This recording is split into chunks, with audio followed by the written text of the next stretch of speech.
Okay. All right. So I think what I'm going to try and go over is just isolating muscle groups with you guys. Okay. And showing you how you can develop power with different parts of your body. Okay. Now, it's not to say that you have to use all of the muscle groups every single time you throw a shot. Mm-hmm. Your choice of using muscle groups or different muscle groups depend on what type of variation you want to add into the shot. Okay.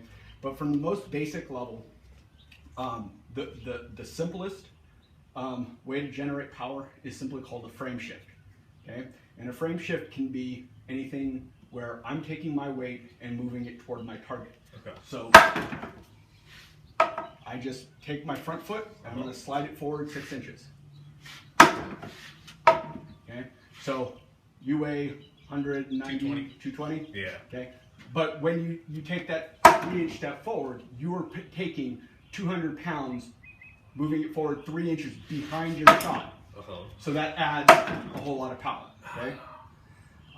But even if you don't slide your foot forward, right? If you go, even if I just shift my weight from my back to my front foot.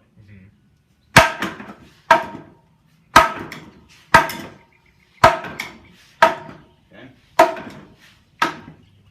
Now the second aspect of a frame shift is called heaviness, or basically you are letting gravity do part of the work for you. Okay. Okay. So, for example, I could throw a flat snap that comes like this, where I'm basically just extending out.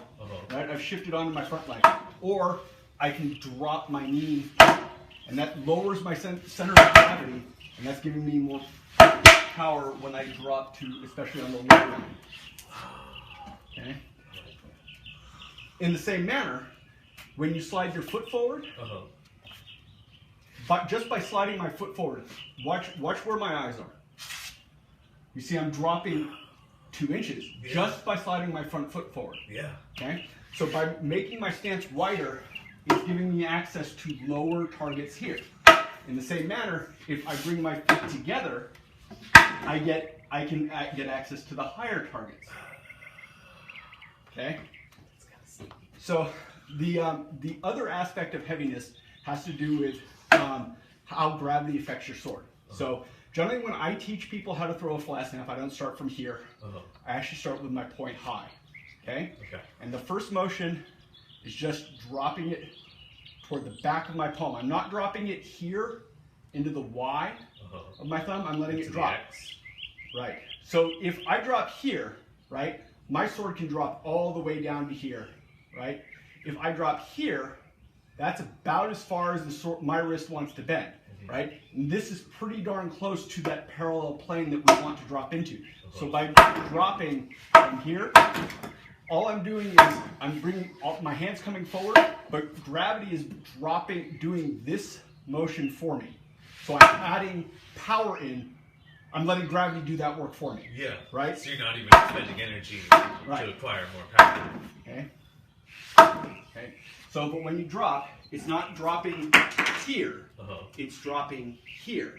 Okay. When you drop here, you have 90 degrees of rotation. You drop here, you have 180 degrees of rotation. Okay. Now you have to. Now this is one of the things that you're going to want to work with you guys. Is when you start dropping below that plane.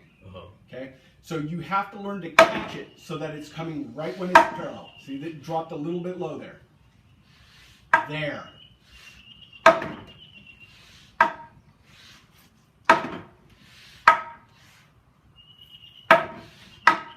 That it drops almost like when it's dropping. You have the pommel pointed at your target. There.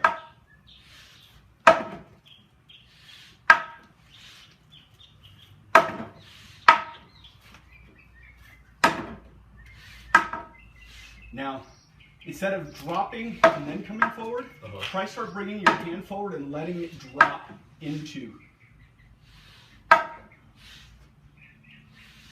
There. A little low. Better.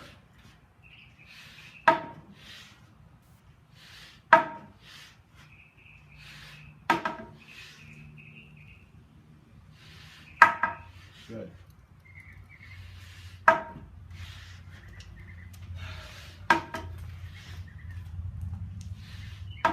Low. There. Good. And it's about getting that control. Taking it super slow. Yep. Now you're dropping into the Y of your hand rather than to the back of your palm. Remember, the first motion is this. There.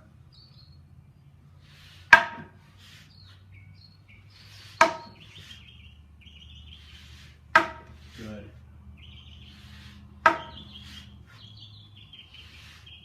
Good.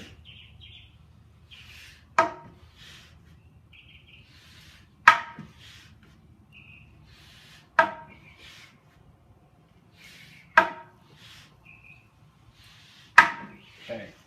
So that's the first most basic set of mechanics. Okay.